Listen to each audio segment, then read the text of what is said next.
بسم اللہ الرحمن الرحیم وَلَقَدْ أَرْسَلْنَا نُوحًا إِلَىٰ قَوْمِهِ فَقَالَ يَا قَوْمِ اعْبُدُوا اللَّهَ مَا لَكُم مِّنْ إِلَٰهٍ غَيْرُهُ أَفَلَا تَتَّقُونَ فَقَالَ الْمَلَأُ الَّذِينَ كَفَرُوا مِنْ قَوْمِهِ مَا هَٰذَا إِلَّا بَشَرٌ مِّثْلُكُمْ يُرِيدُ أَن يَتَفَضَّلَ عَلَيْكُمْ وَلَوْ شَاءَ اللَّهُ لَأَنزَلَ مَلَائِكَةً مَا سَمِعْنَا بِهَٰذَا فِي آبَائِنَا الْأَوَّلِينَ۔ پہلے اس سے جو پچھلا رکوع گزرا ہے، آیتیں گزری ہیں، ان میں انسان کی تخلیق اور اس کی بقا اور آسائش کے لیے مختلف قسم کے سامان پیدا کرنے کا ذکر تھا۔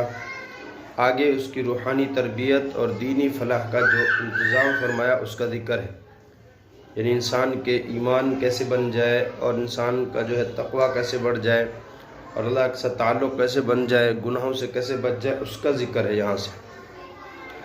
تو فرمایا ہم نے نوح علیہ السلام کو ان کی قوم کی طرف پیغمبر بنا کر بھیجا، تو انہوں نے کیا فرمایا؟ اے میری قوم، یا قومی، اے میری قوم، اللہ کی بندگی کرو، اللہ کی عبادت کرو، ما لکم من الہ غیر، اللہ کے علاوہ تمہارا کوئی اور حاکم نہیں ہے۔ کیا تم اللہ سے ڈرتے نہیں؟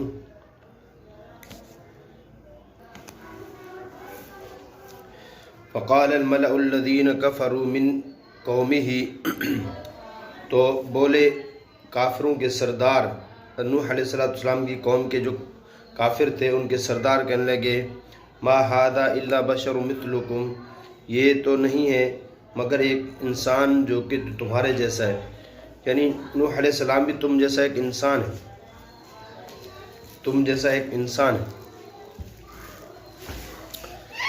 یہ چاہتا ہے یرید ان یتفضل علیکم، یہ چاہتا ہے کہ تم پر بڑائی کرے، یعنی فضیلت اختیار کرے، اپنے آپ کو تم پر بڑا بنانا چاہتا ہے۔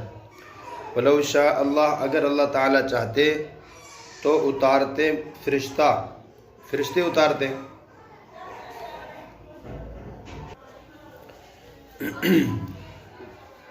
وہ کہنے لگے اپنے لوگوں سے، کافروں سے، کہ یہ جو انسان ہے نوح علیہ السلام، یہ تو انسان ہے تمہارے جیسا، یہ چاہتا ہے میں اپنے آپ کو بڑا بناؤں، اگر اللہ چاہتے تو کہ فرشتہ اتارتے۔ اور یہ ہم نے یہ نہیں سنا، ما سمعنا بہذا، یہ نہیں سنا، فی آبائنا الاولین، اپنے پہلے باپ دادوں سے یہ نہیں سنا، جو گزشتہ لوگ تھے بڑے ہمارے، انہوں نے تو کچھ نہیں ایسا بتایا۔ ان ہوا الا رجل بہ جنہ تربص بہ حتی حین، کہنے لگے یہ تو نہیں ہے مگر ایک ایسا انسان کہ جس کو جنون ہے۔ فتربصوا، بس تم انتظار کرو یہاں تک کہ وقت آ جائے،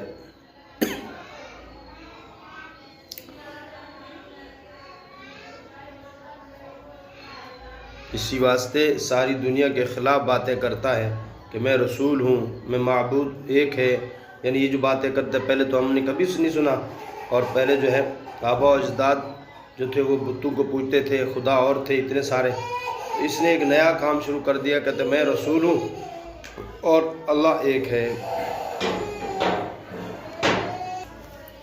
نوح علیہ السلام نے فرمایا، دعا کی کہ اے میرے رب میری مدد کیجئے ان باتوں میں کہ انہوں نے مجھے جھٹلایا، اس بات پہ میری مدد کیجئے۔ فَأَوْحَيْنَا إِلَيْهِ أَنِ اصْنَعِ الْفُلْكَ بِأَعْيُنِنَا وَوَحْيِنَا فَإِذَا جَاءَ أَمْرُنَا وَفَارَ التَّنُّورُ فَاسْلُكْ فِيهَا مِنْ كُلِّ زَوْجَيْنِ اثْنَيْنِ وَأَهْلَكَ إِلَّا مَنْ سَبَقَ عَلَيْهِ الْقَوْلُ مِنْهُمْ۔ تو جب انہوں نے کہا، دیکھیں ہر چیز کی ڈھیل کی حد ہوتی ہے، اللہ نے ڈھیل دی اور موقع دیا، جب وہ نہیں مانے، جھٹلاتے رہے نوح علیہ السلام کو۔ کئی جگہ پہ آتا ہے کہ آپ کو کہتے تھے تو ہمارے ساتھ، جب کشتی بنانے لگے تو کہتے تھے تو ہمارے ساتھ کھیلتا تھا، ہر وقت ہمارے ساتھ رہتا تھا، اب یہ کیا لوہاروں والا کام شروع کیا ہے؟ تو حضرت نوح علیہ السلام شاید کہیں کسی لوہار کے پاس بیٹھتے تھے، تو انہوں نے کہا کہ وہ لوہاروں کے پاس بیٹھتے تھے، جس کی وجہ سے کیا ہوا؟ یہ ہوا کہ آپ لوہاروں والا کام کرنے لگے۔ بہرحال اس طرح کی باتیں کرتے تھے، تو حضرت نوح علیہ السلام اور ان کے طوفان و کشتی کا واقعہ پہلے گزر چکا ہے تفصیل سے. تو فرمایا کہ ہم نے حکم بھیجا، ہم نے حکم دیا اس کو ان اصنع الفلک، آپ کیا کریں. اصل میں یہ اصنع الفلک ہے، ٹھیک ہے.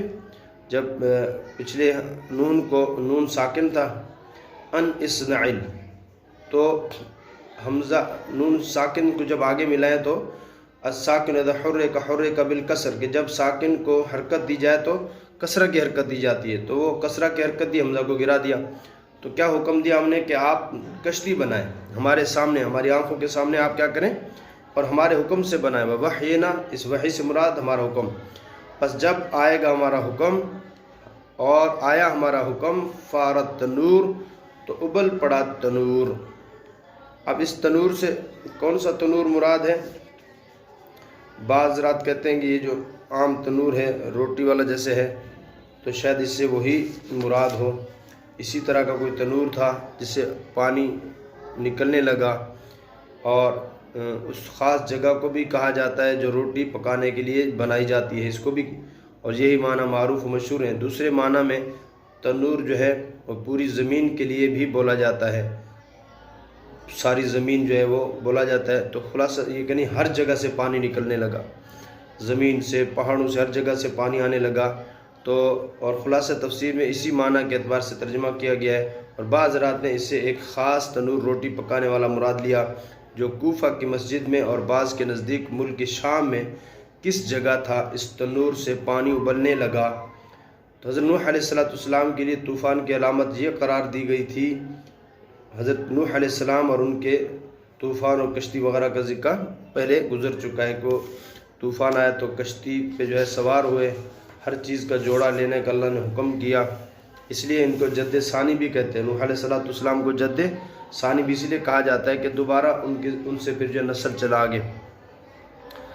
تو فرمایا کہ فَاسْلُكْ فِيهَا، تو ڈال لے یعنی سوار کر لے، فیہا اس کشتی میں، من کل زوجین اثنین، ہر چیز کا جوڑا، دو کر کے، یعنی بلی ہے، بلہ ہے، انسان ہے، سب کے. تو اس وقت حضرت نوح علیہ السلام کی قوم میں جو ہے تقریباً کوئی 80 یا 82 آدمی مسلمان ہوئے تھے، حضرت نوح علیہ السلام پر ایمان لائے تھے.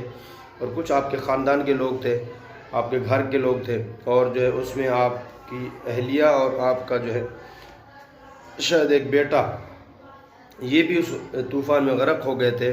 کہ انہوں نے جو ہے حضرت نوح علیہ السلام کی بات نہیں مانی، اور وہ کہنے لگے کہ ہم کیا کریں گے، ہم جو ہے پہاڑ پہ چڑھ جائیں گے، ہم پہاڑ کی چوٹی پہ چڑھ جائیں گے. اللہ فرماتے ہیں وَأَهْلَكَ، آپ کیا کریں، سوار کر لیں اس کشتی میں ہر چیز کا ایک جوڑا، دو، اور اپنے گھر کے لوگ، مگر من سبق علیہ القول، مگر جس کی قسمت میں پہلے سے ٹھہر چکی ہے، یعنی جن کا ہلاک ہونا طے ہو چکا ہے اس کے علاوہ.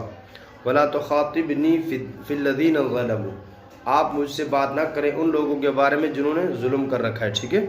یعنی آپ سفارش نہ کریں، جیسے کہ آپ نے اپنے بیٹے کی سفارش کی ہے تو اللہ پاک نے فرمایا کہ وہ آپ کے اہل میں سے نہیں ہے، کیونکہ آپ کے اوپر ایمان نہیں لایا.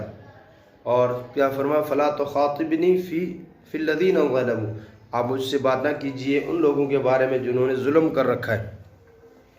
انہم مغرقون، بے شک ان کو تو ڈوبنا ہے، آپ ان کی بات نہ کریں. فَإِذَا اسْتَوَيْتَ أَنْتَ وَمَن مَّعَكَ عَلَى الْفُلْكِ فَقُلِ الْحَمْدُ لِلَّهِ الَّذِي نَجَّانَا مِنَ الْقَوْمِ الظَّالِمِينَ.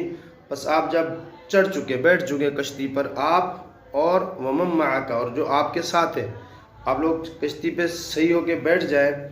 فقل، پھر آپ کہیں تمام تعریف اس اللہ کے لیے جس نے ہمیں نجات دی گنہگار لوگوں سے. وقل رب انزلنی منزلا مبارکا وانت خیر المنزلین، اور پھر آپ یہ کہیں اے رب اتار مجھ کو برکت کا نہ اتارنا، یعنی اچھی جگہ اتارنا، ایسی جگہ اتارنا جس میں برکت ہو، اور انت خیر المنزلین، اور آپ بہترین اتارنے والوں میں سے. ان فی ذلک لآیات وان کنا لمبتلین،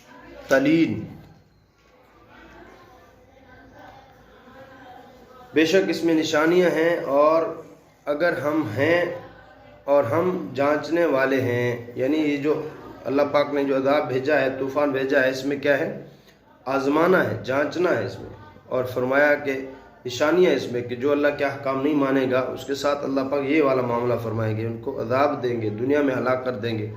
اور فرمایا ہم جانچنے والے ہیں، یعنی اچھا برا جو بھی ہم اس کو اچھی طرح سے جانتے ہیں.